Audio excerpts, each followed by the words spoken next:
Hello, friends! Welcome to Books with Grandpa. Today, we are going to talk about a very amazing book whose name is The Alchemist, written by Paulo Coelho. In this video, we are going to share the story of a shepherd named Santiago. He reached an empty church with his herd. He decided to spend the night there. He used his jacket to sweep the floor and made a book cover and lay down, which he had just finished reading. He told himself that he has to start reading thick books because they last for a long time and become more comfortable pillows. That night, he had the same dream which he had a week ago, and once again, he woke up before it was over. His parents wanted him to become a priest, but he wanted to know the world since childhood. That's why he became a shepherd. While walking, he always used to talk to the sheep. Sometimes, whatever he saw in those villages, he used to tell those things to the sheep. But for the last few days, he only talked to a girl who was the daughter of a merchant who used to live in a village where he would reach in 4 days. A year ago, he went to that village once. The merchant was the owner of a shop. While looking at the sun, he guessed that he would reach Tarifa before noon. He remembered that an old woman lives in Tarifa who tells him about dreams. The old woman brought him to her room. The boy said, "I had the same dream twice. I saw in my dream that I am in the field. A child came and started playing with my shoe." The old woman said, "Tell me more about your dream."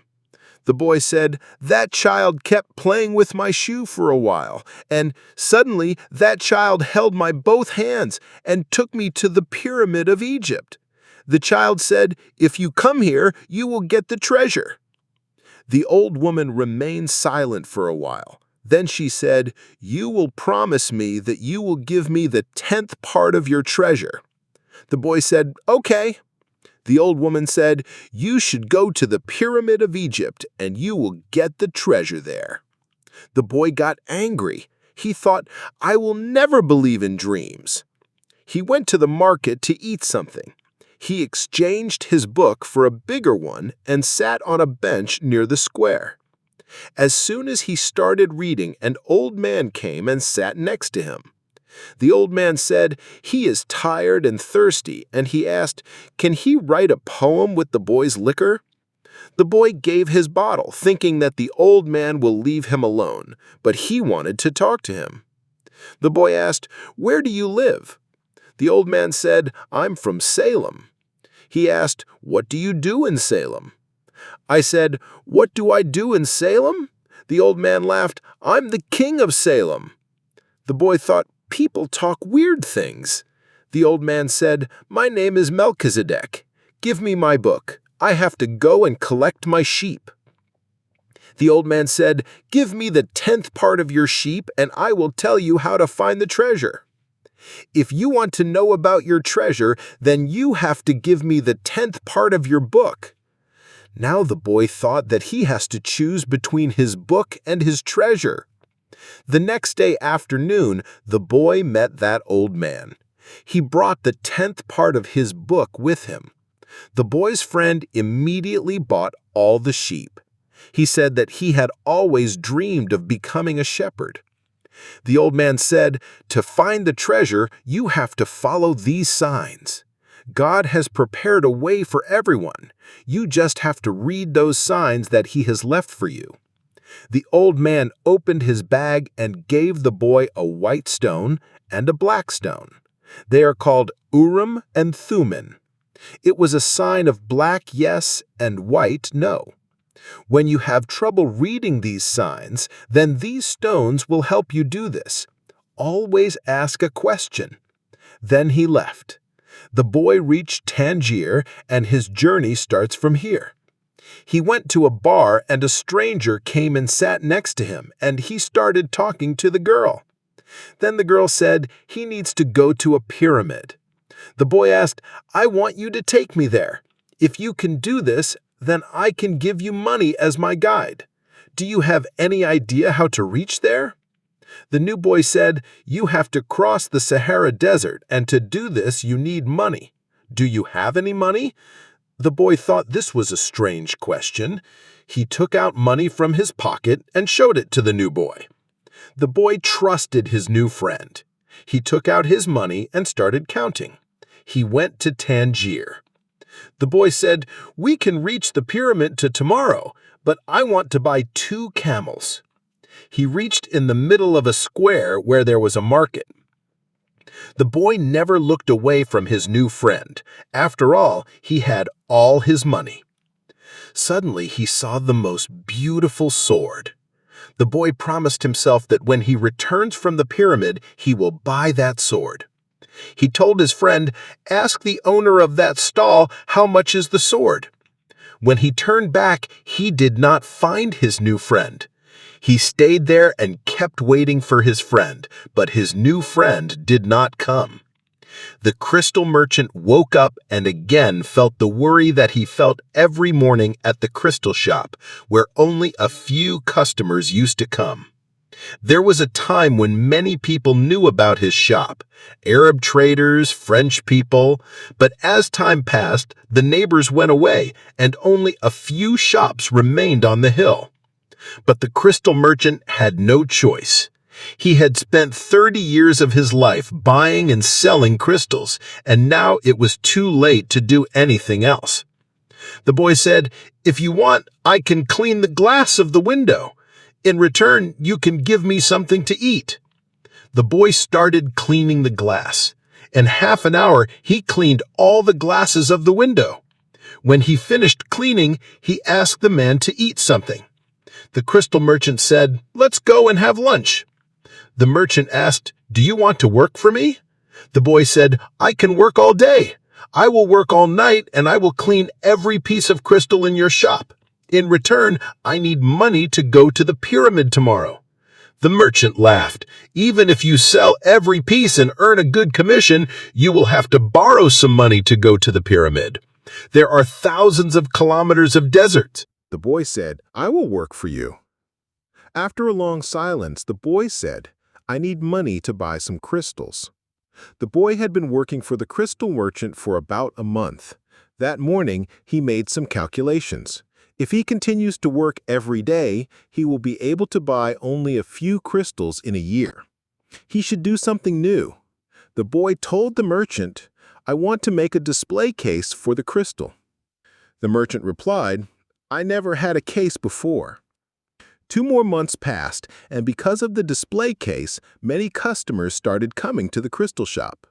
The boy assumed that if he works for 6 more months, he can return to Spain and buy 7 crystals, but only 7.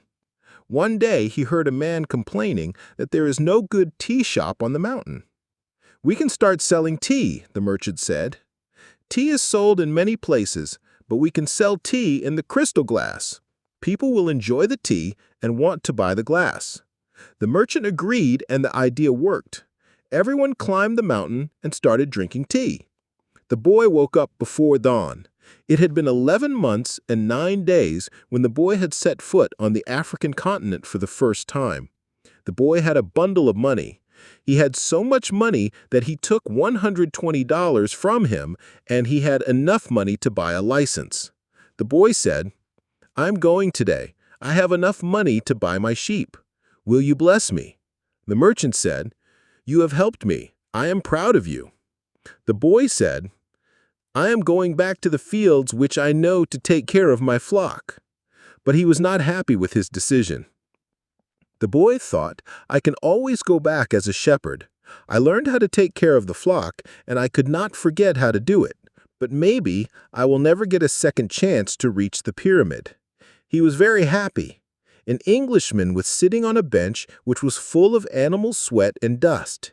He had spent a lot of time in the world's largest libraries and had bought all the rare and most important books. He was going to Al-Fayum. A big caravan was made to cross the Sahara Desert. Then a young Arab came in. He was Santiago. A bearded man said, "I am the leader of the caravan. I have the power of life and death." The boy spoke very little to the Englishman who had spent most of his time in his books. The boy also had his books, and he tried to read them. But he liked to see the caravan and listen to the wind. He befriended the caravan driver. He said, "I used to live near Al-Karim. I had my own garden, my children, a life that would not change. One day the earth began to shake, and the blue river began to flow. The land was destroyed, and I had to find another way to get home. So now I drive a camel." One night I came to a caravan where the Englishman and the boy were in danger. The camel driver said, "Once you reach the desert, you can't go back." The Englishman could not sleep all night. He called the boy, and he started walking around the fire. The boy told the Englishman his life story. He liked to work at the crystal shop. The Englishman said, "I will concentrate on the caravan," and the boy said that he will read English books. The book that the boy was most interested in had the story of a famous alchemist who worked to purify metals.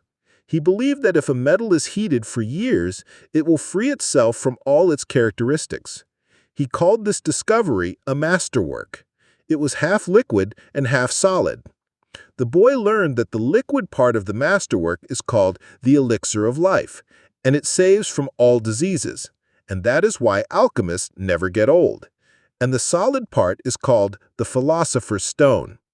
Only a small piece of it can turn any metal into gold. In front of him there was a big pile of dates which was spread all over the desert. The Englishman said, "We did this." He also woke up early. They will have to stay in Aussies until the war ends. Meanwhile, the boy thought about his treasure. He told himself not to lose hope. The boy was given a place in a tent away from his friends with 5 other boys. The boy told him. He took the boy outside and told him that he was looking for him. "I need your help to find out where Alchemist is." First, he tried to find him. He searched everywhere, and he found out that Aussies is much bigger than he thought. The Englishman said, "We wasted almost the whole day and sat with the boy near a well." The boy went to a woman who came to get water from the well. The boy greeted her and said, The woman said she never heard of such a man, and left. The boy said, "I never heard of Alchemist. Maybe no one here knows what an alchemist is. Find out who he is." Finally, a girl came to him. She had a pot on her shoulder. Her head was covered with a veil. The boy went to her to ask about Alchemist. When she smiled, he asked her, "What is your name?" The girl said, "Fatima." The boy asked about the man who cured these people, the man who knew all the secrets of the world. The girl pointed to the south and said, "There was a strange man living there." Then she filled her pot with water and left. The next day, the boy came back to the well. The Englishman was there. He was looking at the desert and how to turn the desert into gold. Alchemist said, "Go and try." As the Englishman left, Fatima came and filled her pot with water. The boy said, "I have come to tell you one thing. I want you to be my wife. I love you." The girl dropped the pot, and the water spread. "I will wait here for you every day. I have come to cross the desert, which is somewhere near the pyramid." This fight was like a curse for me. When he was in the desert for a month, the leader of the Karma called all the travelers and said, "We don't know when the fight will end, so we can't continue our journey. The fight can go on for a long time." They went to where they used to live. The boy went to meet Fatima. Fatima said, "Since I was a child, I have seen a dream that the desert will give me a gift. Now it is my gift. I am a part of your dream." The next morning he sat there. He felt some movement on him.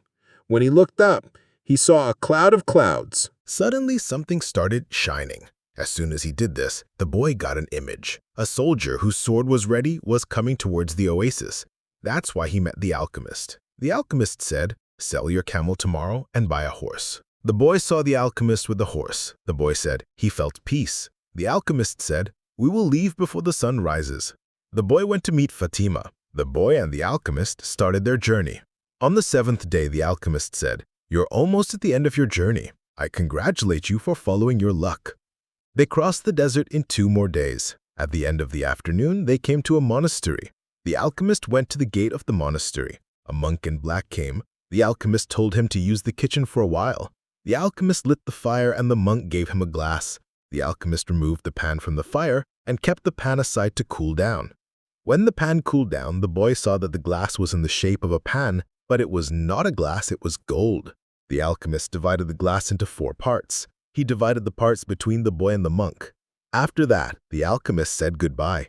The boy also said goodbye.